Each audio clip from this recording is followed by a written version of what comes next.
All right, engine is out. Now, clean up the counters and start taking the engine apart. Throw the crankshaft and crankshaft bearings into the freezer. And yeah, I'll let those freeze, and then hopefully in a couple hours or so, they'll be cold enough to drop the bearings in the case and start putting it together.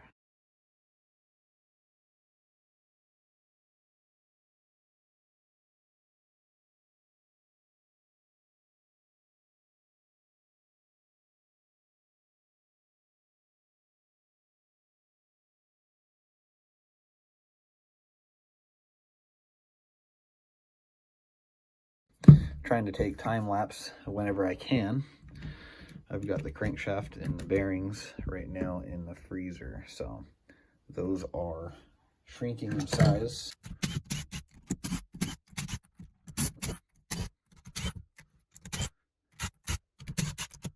Mostly on Hondas, wherever a copper washer goes, you'll see a little arrow, a little triangle out. So don't need to worry about that.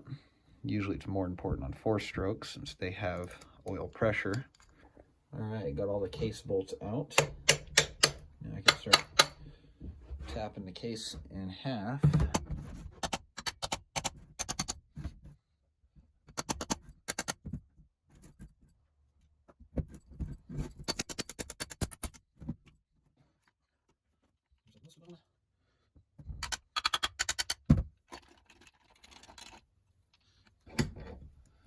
There we go.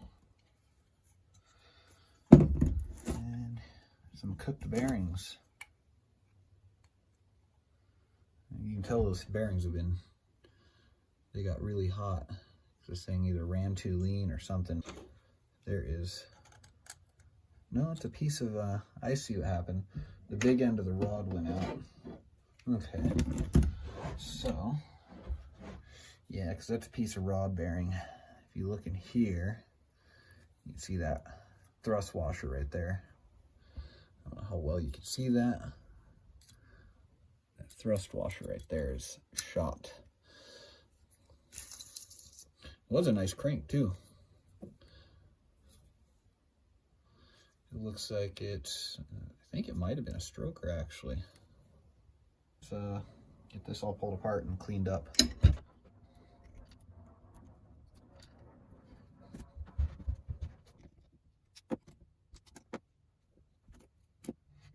Never liked the KTM use aluminum where you should be.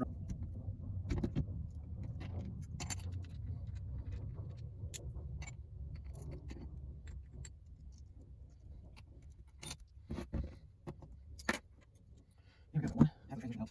I'll get into these. This KTM does it, I believe, where the pins hold goes pins in, which is very interesting. Now I can start popping the seals out.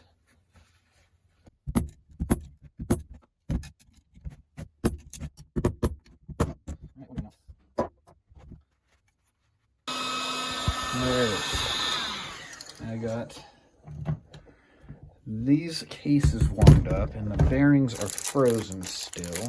Hopefully I have the cases hot enough. Should be able to take the main bearing, put it in, and it should drop in just like that. Now this side probably needs to be warmed up a little longer, so I will do that. And what will happen is the case will cool off and the bearings will warm up, and basically they'll acclimate to each other, and the bearing will not be able to move in and out no more. So I got to heat up this case half and pull this bearing out. These are fresh out of the freezer. All right, now that I've got this other bearing, nice frosty cold bearing, and then I just got done heating this up with the heat gun, and we should be able to just drop this bearing into place as well, just like that. Now the crankshaft is in the freezer right now, and I'm going to let these bearings warm up to the same temperature as the case, and I'll be able to drop the frozen crankshaft through the center of the warmed up bearing, and it should just drop right in. All right, I'm going to do a close-up on the transmission install, so that way if you're using this as a video to follow along, it'll be easier for you to see. So I think this is the 1st through first through third gears. Either way, it doesn't matter. Just as long as it's assembled correctly like this. So you're gonna pull off, I'm pretty certain this is the first gear. Pull off your first gear. Take this half of the transmission, you're gonna wanna put it in and then spin it to make sure it's seated. And then taking your other half of your transmission, we'll just call them half one and half two. So putting half two in, just like that. Now, you're gonna notice when you rotate it, it's gonna lock up. That's perfectly normal, so don't freak out about that. You did nothing wrong so far. So this gear you can put in here and make sure you put that washer on there. Now, for the shift forks, right here you have a shift fork that is marked 4G23. This one is going to go into the left-hand side of the case. So you want to take that and put it in there and push it back kind of like that. And then the right-hand side one is going to be 4.6 or 4G22. That's going to go right here. And then obviously this one is just the center one. This one's going to go in there just like that. Now you can take your shift drum and then install that just like that. Usually when installing your shift drums, you want to try to get the shift drum like this, so that way you can lock these little pins into place. I should do the bottom one real quick. There we go. Got that one in. Got that one.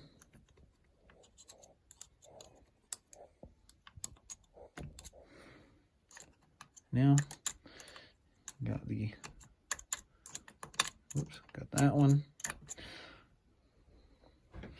There, now you can see how I did that. All of those pins are pushed inwards and they are aligned inside of here up against your shift drum. So now you can take your pins and put those in. Make sure they have the springs on them, just like that.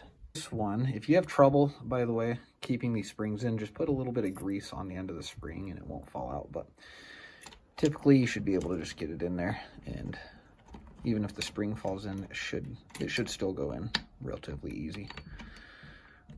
If these shift fork pins are installed correctly, when you take that top spring out, you should be able to push on it and it's going to spring back just like that. That's perfectly normal. It's what you want to see. Same with this one over here. And just like that. So now I'm going to go get the crankshaft and I'm going to start heating up the inner races of these bearings. Not insanely hot, but just hot enough to get the crankshaft to slide through. And then I'll put the cases together with the gasket. Right now it's still not going to spin free just because the cases are not aligned. So let me go get the crankshaft out of the freezer. All right, so you can see the crankshaft is frosty cold and I'm about ready to install it. And first of all, make sure you install it the right way. So this side is the stator side. Stator side of this crankshaft is going to be this side of the crankshaft. You can see this thing is frosty. That's how cold I got it. It was in a bag. So watch this. This bearing is already warmed up and it dropped right in like it should. So you can see how it fit right on in there and it's seated, which is great. So now for this side, I got the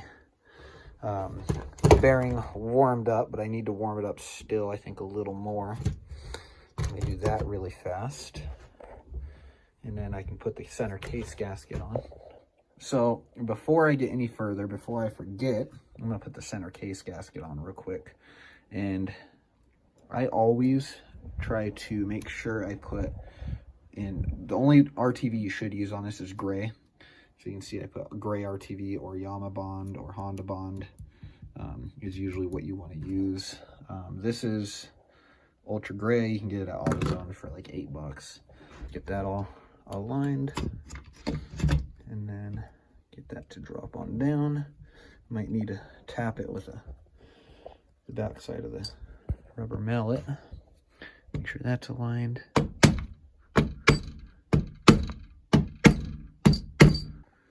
All right, now that I got the case halves together, make sure you torque everything down, and at the same time you're feeling to make sure everything spins nice and freely while torquing it down. Because if it starts binding up, then you have an issue. Okay, now I'm going to be torquing everything, like I said, to 7 foot-pounds. Oh, there we go.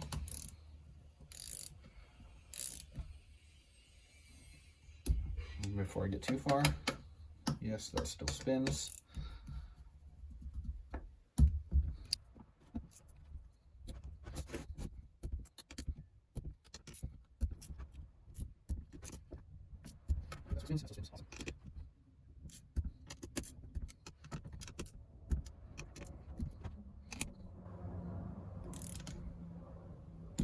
Awesome. You can see as I go around, I have to retorque some of them, because as you torque down the case, the aluminum will flex a tiny bit and the gasket will compress. So it's good to go around a couple times and just check again that all your bolts are perfectly torqued.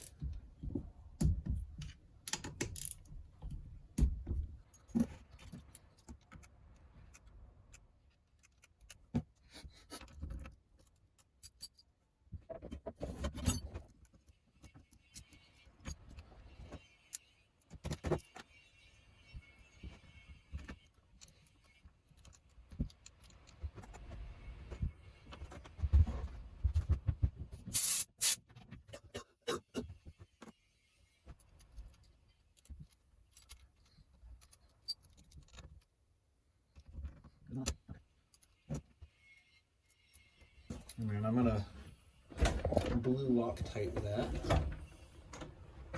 I don't know what the torque specs is on it, however, I feel like with some blue Loctite and a moderate amount of torque, it should be okay.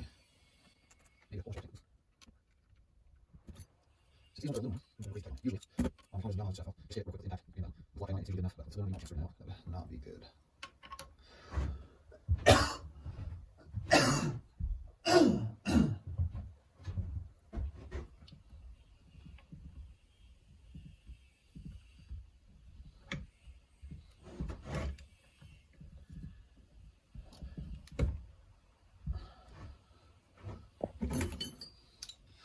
If I had to guess, I probably did like 12 foot-pounds of torque on that with Loctite. Just like I said, if you get it moderately tight enough and you know, with Loctite, it should be all right. All right, so for this spring, the proper way to put it on is put it this way. As you can see, it has an orientation. So you put it on like this, onto this side, and then you're going to pull this part up over to right there. So let me see if I can do that real quick on video without messing up too badly. So we need to take this part, cross it over just like that. As you can see how that is now. And then now I can put the washer on and then do the snap ring. There we go. Make sure snap ring is seated. It seems like it is. Now I can push the shifter back down. You can see it's catching on that. That's what you want. Move my block out of the way. This is for the shift star. This is a little indent. I'm not sure the actual name for it is, but it keeps your bike in the proper gear. So anyways, put this little collar in like that, and then your screw goes in, and then put your spring on. I'm not sure the torque on that, but just put a little blue Loctite and get it tight. That's all you got to do. All right, that should work. So you can see what I'm doing here. Just like that. Get that spring pushed in there, and now your spring is doing spring things. Okay, so installing your Kickstarter assembly, you're going to have one washer. You're going to see there's a small washer right here, and then you have a spring. It doesn't matter, there's no indents. I already checked to make sure there's no, because usually there's an indent somewhere on the Kickstarter, like on this or something, that usually indicates which direction how this piece goes on the ratchet mechanism, but on this it does not matter. You just put it on and then you have to ratchet it around. All right, let's do the idler gear real quick. So your idler gear, you're gonna have a little washer. It's gonna go in this way.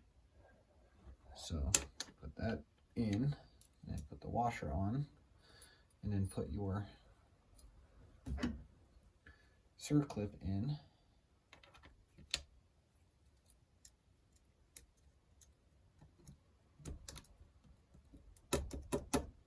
Make sure it's seated. Yep, it's seated. Usually you want to hear a nice satisfying click. If it's not seated previously, you'll push on it and it should click. All right, so the fun part.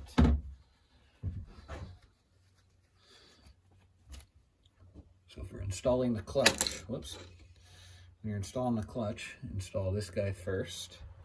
I always like to lube it up. Lube up all that stuff because I haven't done that yet. Put that on, put one bearing, and then put the other bearing wherever I put it. I just had it, there it is. Put the next bearing in there, lube that all up.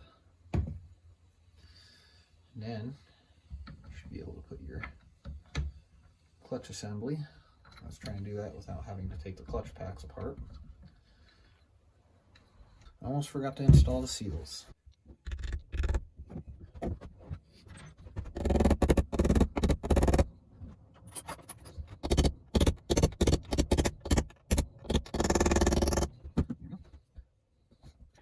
Okay, after trying to figure out for damn near an hour where this came from, where it goes is right here.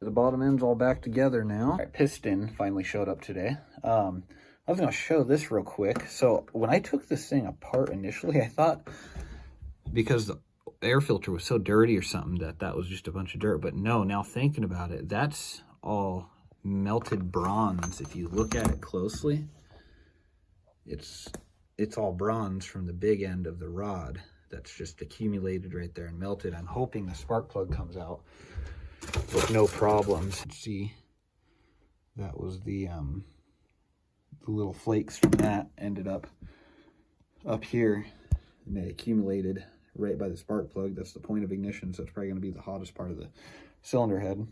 So always put some great RTV right here before you ever install gaskets.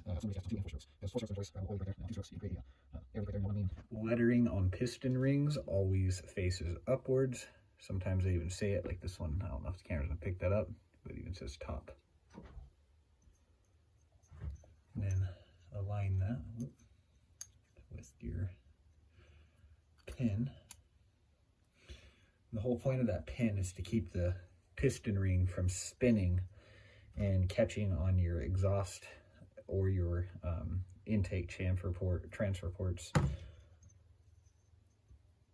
One of the easiest ways to install circlips is to start off on this little groove right there, and then you hold it like this. On a small flat head, this is probably going to be difficult for me in this position, but you hold it like this, you push it down, and you kind of walk it around.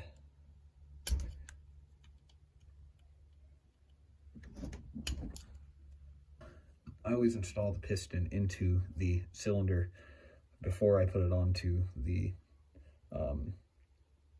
engine. For me, I've always found it a lot easier. Get some oil on there.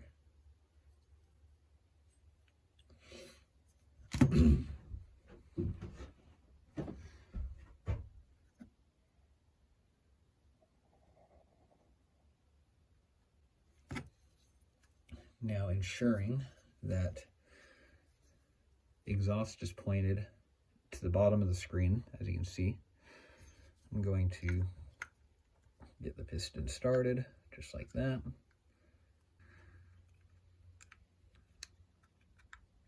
There, now it's ready to go onto the engine.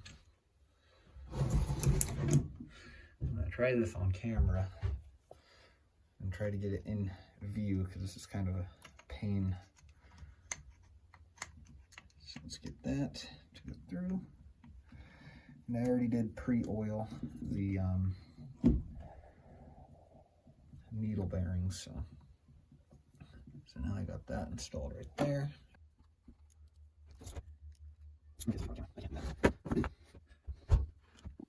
Okay, some things are just not possible to do on camera, so I had to shut the camera off or move the camera for a minute for me to hold these down.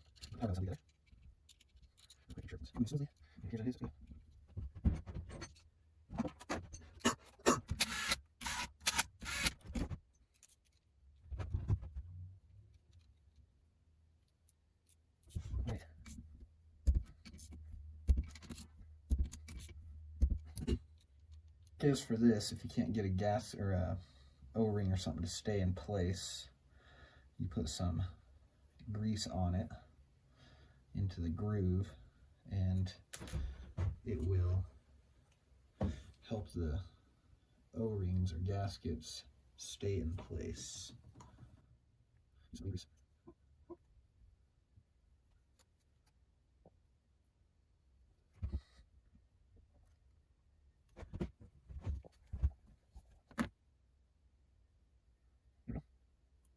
Keep the O-ring in place so it's not pinch outside of the grooves, because that's not good things happen.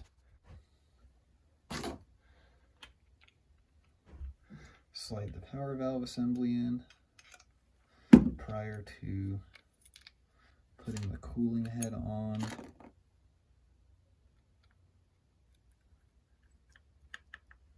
There we go.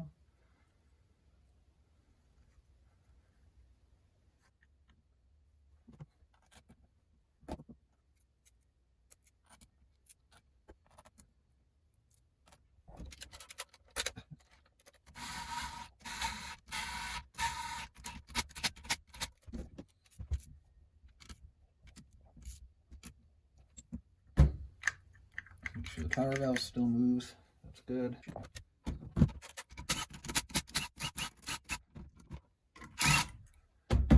Almost forgot something.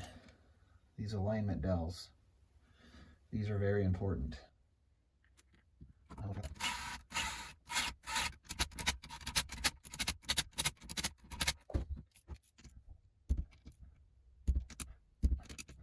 Okay. Now there.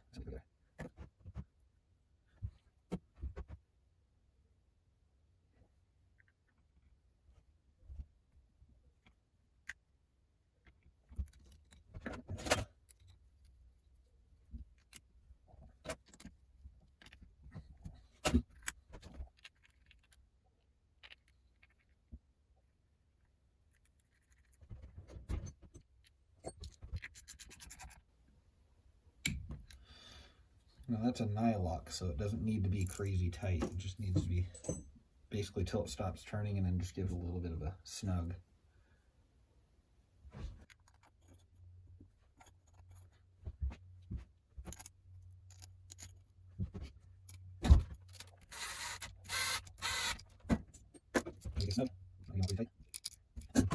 And then the way to test your power valve, simply take your mouth and blow on this, and you should hear the power valve and feel it inside the exhaust port moving.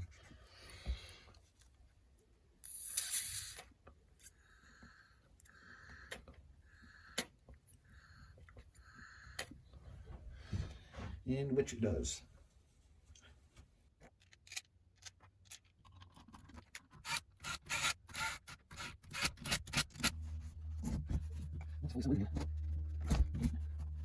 She's all back together. Brand new crank, new piston, cylinder's been rehoned, new gaskets, new main bearings, new seals, and yeah, so now it's just got to go back into the bike. I'm going to do a time lapse of that.